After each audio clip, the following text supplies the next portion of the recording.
Hey friends, I'm Donna Amidon, your spiritual fitness coach, and today we're talking about having self-control.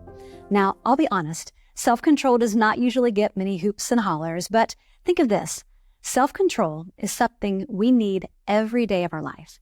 Sometime today, there's going to be something that you want to do that you know you should not do, and there's going to be something that you should do, but you're not going to want to do it.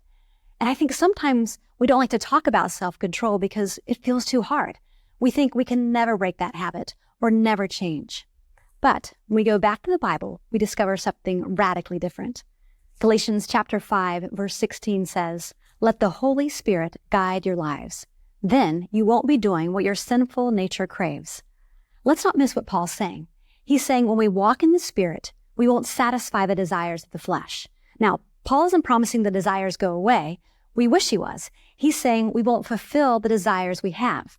And then later in that same chapter, Paul lists self-control as one of the many fruits of the Spirit.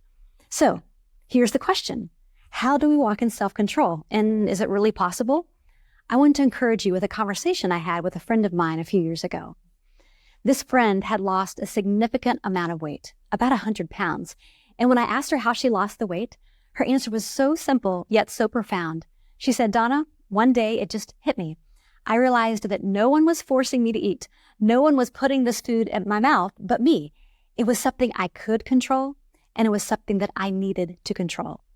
It was in that moment of clarity that my friend decided that she would take control of herself with God's help. Now, she didn't do it perfectly, but it was that realization that set her on a path of self-control and self-discipline. So here's what we need to know.